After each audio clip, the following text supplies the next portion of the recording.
Greetings to all.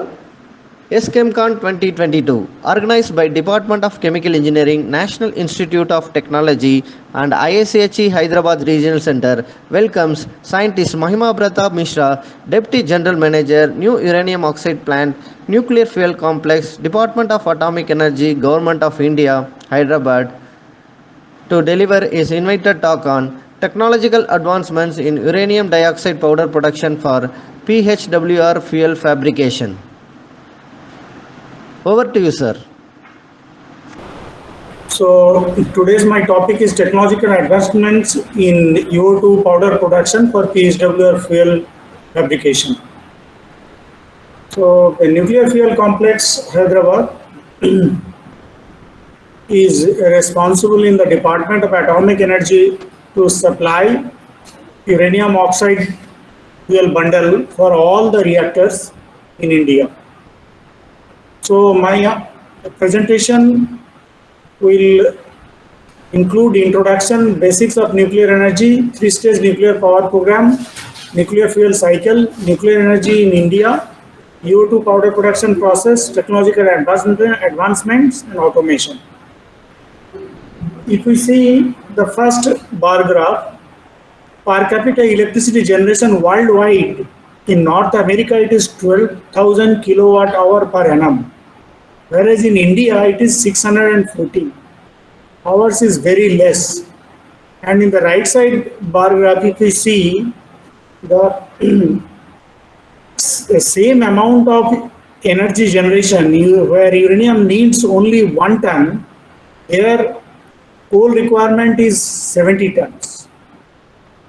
For a 1000 megawatt plant, the land requirements at the right side it has been shown.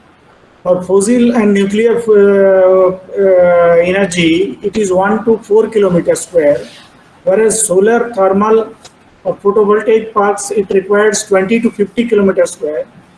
Wind fields, 50 to 150 kilometers square. Biomass plantation, it is much more. In the right side requirement for 1000 megawatt generation, uranium is 30 metric tons only, whereas other fuel requirements are very huge. Solar cells, 10,125 hectares are required land. So in the second slide, why I want to present that why nuclear? The limitations of renewables, other renewable sources, if we see the reliability of supply, difficult to generate in large quantity, large capital cost, and large tracts of land required. But in case of nuclear, it is a highly dense energy. So 1 kg of uranium is equivalent to 700 metric tons of coal. Uninterrupted supply, excellent availability factor. It is a clean and green energy basically, and economic comparable to that of conventional power plants. So that's why nuclear is required. So this is the basic PHWR reactors what we are having in India.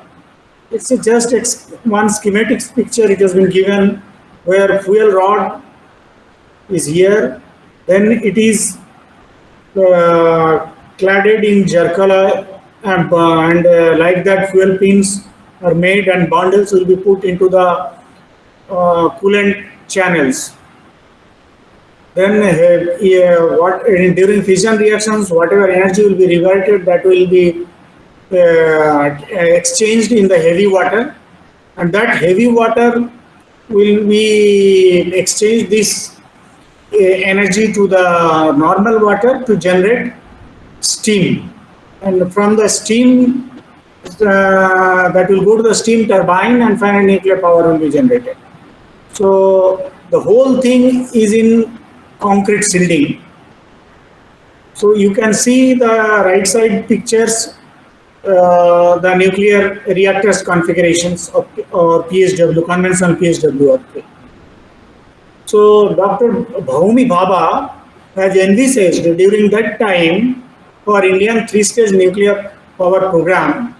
See, we are having uranium that will be used in the PHWR fuels, PHWR reactors, from where we will generate plutonium and depleted uranium, which will be used in the fast breeder reactor And then from fast breeder reactor, we will get uranium-233, which will be used as a fuel with thorium in the third generation reactor. So this is our three-stage program. Now this is about nuclear fuel cycle. So if you see the nuclear reactors, that is connected with the front-end fuel cycle, where mining, exploration, mining, annealing, and then uranium processing for fuel fabrication. Then that assembly will go to the reactor. From the reactor, spent fuel will be coming, and that will be go to the interim storage facility to decay down, and then it will go to the reprocessing facility to separate out plutonium, uranium-235 and uranium-233 for the third generation reactor. And whatever high level waste will be there, that will be concentrated, maybe vitrified, and it will go to the final repository for safe storage. So this is our nuclear energy organizations under DAE. So nuclear industry, we are having heavy water board, we are having nuclear power, nuclear fuel complex, we are having BREET for isotope production, we are having corporation sector, Nuclear Power Corporation, Uranium Corporation of India Limited, which supplies uranium for processing at nuclear fuel complex. Then we are having Indian Rare Earths Limited to process other rare earths material, Electronics Corporation of India Limited, and Bhavini to cater the fast breeder reactor needs. We are having research units, Bhabha Atomic Research Center and Indira Gandhi Center of Atomic Research. So Bhabha Atomic Research Center, it is handling all PSWR, whereas Indira Gandhi Research Center is cater the need of the fast breeder reactor facility of India. So this is all our organization. This is all about our organizations. Now we will put a glance on the reactors locations in India. In India, we are having presently 22 reactors and running 6.8 gigawatt energy we are producing, and we are having 6 gigawatt reactors under construction. 9 gigawatt sanctions are there. So it's a huge plan is there to cater the energy needs of India. And location wise, Rautbhata, Narora, Kakrapara, Tarapur, Kaiga, Kodamkulan, Kalpakkam, apart from that, Gorakhpur. So some other Jaitapur, all the sites are there where new facilities are going to come. So this is the nuclear power stations, Kaiga, Tarapur, Narora, Kodamkulam, Kakrapara, Rajasthan, Madras. So what NFC has been set up in 1972. This is a unique facility, ore to core facility, where uranium and zirconium both are refined and make the reactor components. Uranium oxide pellets are produced, and from zirconium ore to it will be converted to zirconium sponge. From there we will produce zirconium tube. This zircaloy 2 or zircaloy 4, these materials are used as a cladding materials for BWR and PSWR bundles. So there fuels will be loaded, EOT pellets will be loaded, and then it will be from there it will be made the bundles, and all seamless tubes we are producing. Some special materials also we are producing for the strategic needs like defense and space applications. So here we can see what are the different components NFC is producing, and it is all the components are very high quality components, because if once it will be put into the reactor, no failure is allowed actually. So the quality conditions are very stringent to produce all these components. So if we are having 220 megawatt PSWR reactors, 540 megawatt PSWR reactors, and 160 megawatt BWR reactors, and recently 700 megawatts PSWR reactors. So different types of bundles, fuel bundles are used into these reactors. Here in the slide, it has shown. So now I am discussing about the components of the PHW fuel bundles. You can see the UO2 pellets, and these are the fuel tubes. These will be loaded into the fuel tubes, and then it will be end capped with this type of cappings, both the sides under helium atmosphere, and then spacer pads will be welded on the tubes, and bearing pads also will be welded at the outer bundles of the fuel bundle. So this is the total production, how that uranium and zirconium is produced. NFC is handling initially magnesium diagonate, which was coming from Jadugoda. Then slowly various types of material. Then there was a crisis of raw materials. So then we started to go to some other mill from where SDU sodium diagonate we are producing, treated peroxide we are getting from again Jadugoda process change. Then after 1, 2, 3 deal, we are getting now uranium ore concentrate from France, Kazakhstan and Canada. So these many changes of raw materials, now it is a challenge. It is a challenge to us for producing nuclear grade sintered UO2 powder from all these raw material sources. So here the challenges are listed. That process technology is kept secret for fuel fabricators by all fuel fabricators around the world. See, nobody will give, because this is a field where nobody will share their technology to other countries. And in fact, before 1, 2, 3 deal, it was very difficult to us. Now at least we are getting some raw materials and some equipment due to the signing of 1, 2, 3 deal. Now, every country develops its own process depending on the raw material and types of fuels. Country-specific powder production routes, AUC route is there, ADU route is there, IDR route is there. We are following ADU route. Various raw materials like whatever I told, MDU, SDU, heat-treated peroxide and UOC. UOC is also coming in different countries from different countries in different forms, having like U3O8 and UO2, having diverse composition in produce. So finished UO2 powder to meet the same physical and chemical and sinterable characteristics, including stringent purity, it is difficult.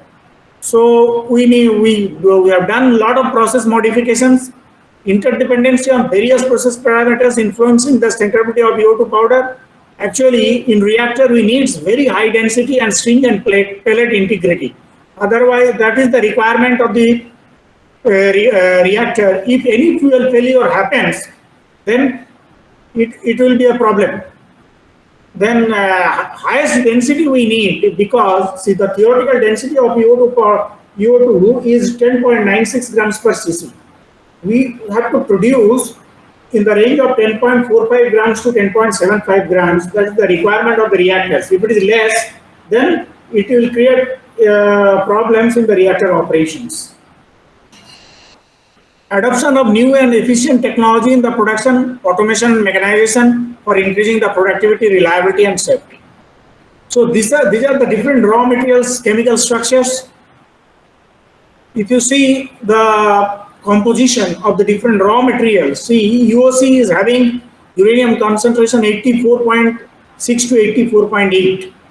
In the bar graph, you can see different materials, MDU, SDU, STUP. So the impurity level are increasing from UOC to MDU and SDU. So, and if you see the SDU ore, it is having carbonate and sulfates as well as zirconium. So these carbonates and sulfates, basically we are going to dissolve the material in nitric acid.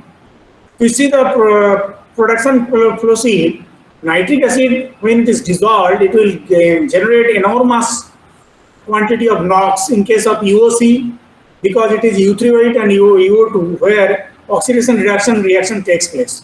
So this NOx is an pollutant, so it is to be addressed properly, otherwise you cannot dissolve it. So we have designed indigenous high capacity scrubber which is used with caustic scrubbing. So that is solving our problems in case of UOC. In case of SDU, it is having its different problem because it is generating carbon dioxide. It is when it reacts with nitric acid, it will generate carbon dioxide. It will generate sulfur dioxide. Their frothing problem will be there, and zirconium is there, so it will also create problems. So I will come later on that aspects. Now I will explain that process proceed. So once dissolution is over, crude uranyl nitrate solution will be generated where impurities will be there. So it will be extracted with 32% TBP. So TBP is the neutral solvent which extracts uranium from the feed, and other impurities will go into the raffinate because that is the requirement of the reactors. If more impurities are there, it will unnecessarily eat away all the neutrons, and the availability of the neutrons will be reduced for the neutron for the fission reactions. So especially in case of PHWR, pressurized heavy water reactors, neutron economy is a very important factor.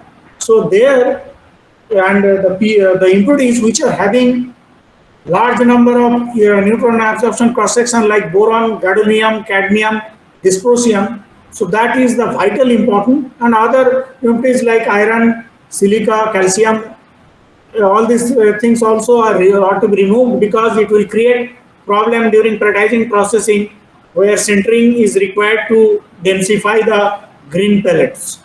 So once it is extracted in the solvent, that will be extracted with DM water, and this lean solvent containing low amount of uranium, it will be recycled in the process. So once it is stripped, the pure uranyl nitrate solution, it will be quality is to be checked for EBC, equivalent boron content, and then it will be taken for precipitation. Of course, uranium concentration and free acidity, all these things are to be checked. So initially we used to use ammonium hydroxide. Then to speed up the process, we switched over to the vapor ammonia process, which gives tremendous benefits to us in the production process. Now this ADU slurry is filtered in a rotary pan filter and is dried in dryer. Then the dried powder, it is ADU and EO3 mix, which is calcined, and that calcined, after calcination we are getting U3 which is reduced with cracked gas, where hydrogen is taking part for the reduction, and EO2 we are producing. And EO2 is very pyrophoric in nature. It is having a tendency to go back to again higher oxidation state. So we have to stabilize it by providing a micro coating on the powder to stabilize it, EO2 2 plus X, where nitrogen and air is used, and the partial pressure of air is maintained for oxidation process. So process modifications in EO2 powder production, what are the process modifications we have done? And that increases our capacity. So oxidative, actually our plant capacity was 450 tons. From their sudden demands due to addition of the various reactors at different sites. So demand has increased, and the NFC was able to produce for 1500 tons of material, which is the Canada is producing in their Chemical facility worldwide highest production. So NFC has demonstrated that much production. So in the process, whatever we have changed, that is oxidative dissolution and automated process control. Then in the slurry extraction process, we have increased the concentration, increased the flow rate, increased the TBP concentration, hydrodynamic modifications. In stripping, we have introduced mechanical coalescers. Port modifications also we have done. Then precipitation we have changed from liquid ammonia to ammonium hydroxide to vapor ammonia. Then filtration, we have modified the discharge end, and vacuum receivers operations at automated mode. Drying, we have put some additional heaters to take the load, and thermal insulations also we have improved. And in the heat treatment process, we have changed the furnace internals. It is a rotary furnace, electrically heated. And finally, in order to remove calcination, one step in the process production flow sheet, that we have gone to direct reduction, where ADV is directly reduced with cracked ammonia to produce EO2 powder, and then finally sintered without affecting the quality, and that gives an enormous energy saving, and it is a technological breakthrough. So this is a dissolution. Basically, some animations I have done. This is the complex reactions. So this is oxidative dissolution, where oxygen is used in the reaction by injection of air. Here we are not having any mechanical agitators, and there some positive pressure is maintained in the reactor, so that if any nitric acid vapor comes out from the reactor, that will be condensed, that will be go back to the reactor surface and come back again, falls back into the reaction. If you see the high molarity reactions, the rate of dissolution is proportional to the oxygen. And here in this reaction, NOx is generated. So nitric acid addition is the controlling factor. So there we are controlling nitric acid addition to take care of the NOx part. And after detailed experimentation, oxidative dissolution was developed for processing UOC and sinter reject. See the dissolution cycle times, how much it has reduced, 28 hours to 14 hours. And recycling of inert sintered EO2 rejected pellets also in dissolution. Residue dissolution, the problems are heavy flow formation, then emulsification in the solvent extraction because of the presence of zirconium, and muck formation. So the very slow phase separation in the slurry extraction, and organic carryover in the UNPS. So all these things are, again, process has been developed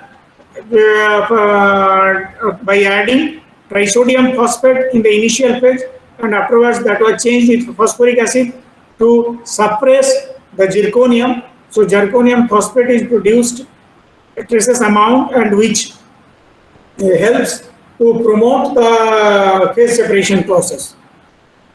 So this is just uranium extraction mechanism. They are concentration, free TBP availability, and the equilibrium constant, which depends on the temperature. So before extraction and after extraction, we have written that how the composition is getting changes. So this is about some distribution coefficient, the presence of other nitrate impurities, how it is changing. This is an animation.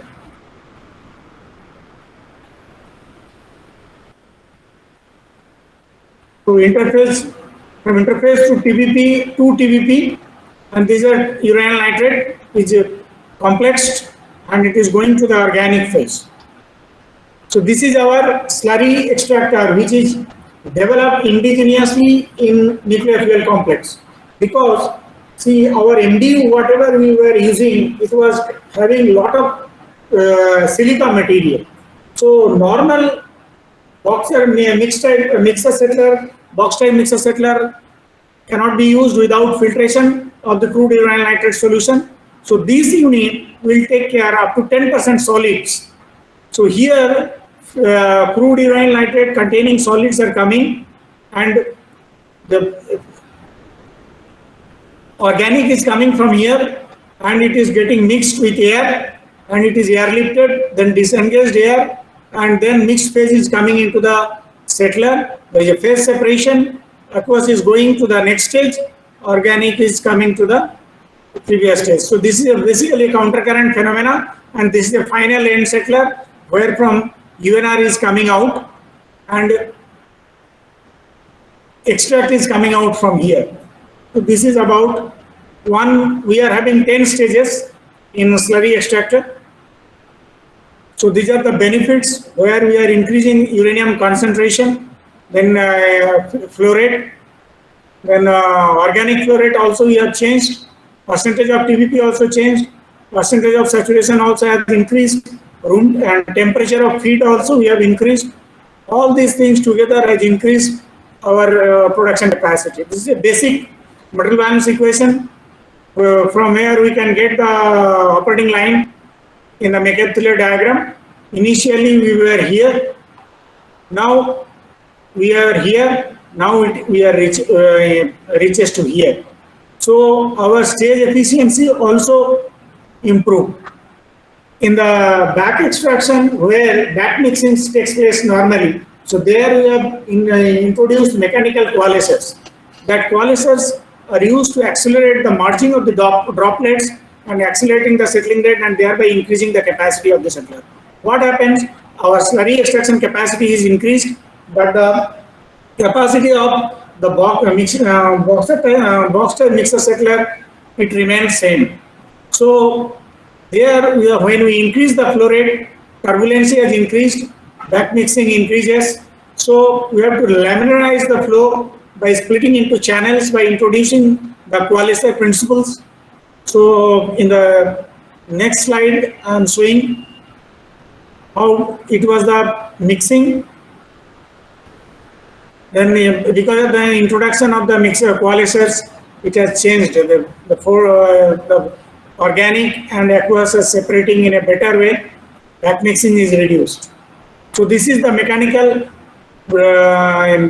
fabrication unit. It is in-house designed and in-house erected. Stripping capacity was doubled. Now I have come to the EDU precipitation when ammonium hydroxide to gaseous ammonia. So their process time was our 24 hours. From there we landed to 2 hours. Powder was initially low active for hydroxide precipitation. Now it is highly active. So when it is highly active, it reduces our sintering cycle. With this powder, when you are producing pellets, that pellet production in sintering, it is taking less time.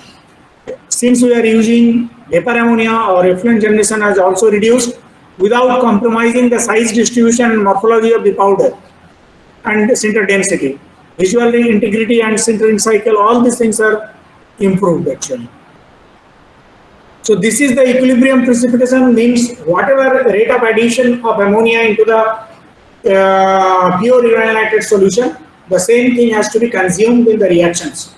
So initially when ammonium hydroxide used, the graph was like this. So free acidity, initial free acidity was there, that was neutralized, and then there is a plateau region where the precipitation takes place. pH between 3 to 3.5 where precipitation takes place, and finally we have to increase the pH up to 8 because mother liquor will have some uranium traces, that also to be removed from the mother liquor, otherwise it will be difficult to dispose the effluent because the disposal limit in the ammonium nitrate effluent is very less. So the same thing is replicated in case of vapor ammonia precipitation, and it is expanded here. Basically the nature of the both the graphs are same, only time has reduced, which helps to increase the production capacity. So this is about direct reduction. Earlier ADU has to transform to U3O8, then U3O8 has to transform to UO2, but here directly ADU is getting converted to UO2. If you see the kinetics, ADU takes less time to convert to UO2 compared to U3O8. So the kinetics, it follows first order kinetics, and this is the Arrhenius equation based on temperature. So direct reduction is significantly faster than U3O8 reduction. This is the morphology. Conventional route means calcination process and reduction process, but it is directly reduced process. See here the UO2 crystallites in the direct reduction route are much finer, leading to higher consistency and higher and consistent sinterability.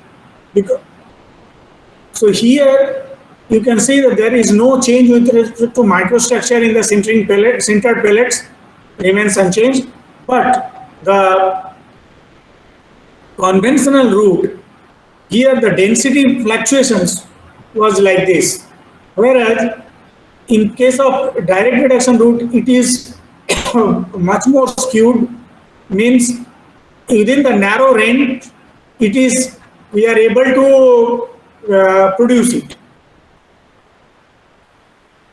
Apart from that, the savings is enormous. There is energy saving, there is manpower savings, then sample analysis saving and heat cycle reducing. Direct benefits are consistent sintering recovery, overall powder to pellet recovery, optimized feed rate and optimized temperature of reduction operation. Reduction operation, after this implementation of this process, actually reduction we are doing at a constant temperature. Otherwise, in the process of calcination, based on the eutherioid surface area, we used to play reduction temperature to get the required UO2 specific surface area, which is required for downward processing. So this is the sintering recovery, earlier 77%, then this is the transition phase transition zone, then this is presently after implementation of direct reduction, it is 97%. This is our overall recovery. See, the earlier it was fluctuating. Here it was 65%. When after implementation of direct reduction, it is 86%. The 20% jump is there. Process automation. So our whole process now we have converted into through a PLC-based SCADA system, through a central control room. So this improves the process reliability as well as safety interlocks and repeatability and reproducible quality and improved productivity. So all these implementations, benefits of automation is 99% lots, quality wise 99% lots are okay, 20% reduction in process variability, 55% in reduction in average AR activity. Then 15% reduction in the conversion cost and 40% reduction in man shifts, so that productivity and cost of production has improved a lot. One of the highest recovery worldwide, one of the highest recovery we have achieved. Thank you. Any queries, please? One second. Thank you so much, sir, for your briefing about the technology that is involved in uranium oxide as well as the fuel preparation. So thanks a lot for your input, sir. So any participants, any queries to be asked?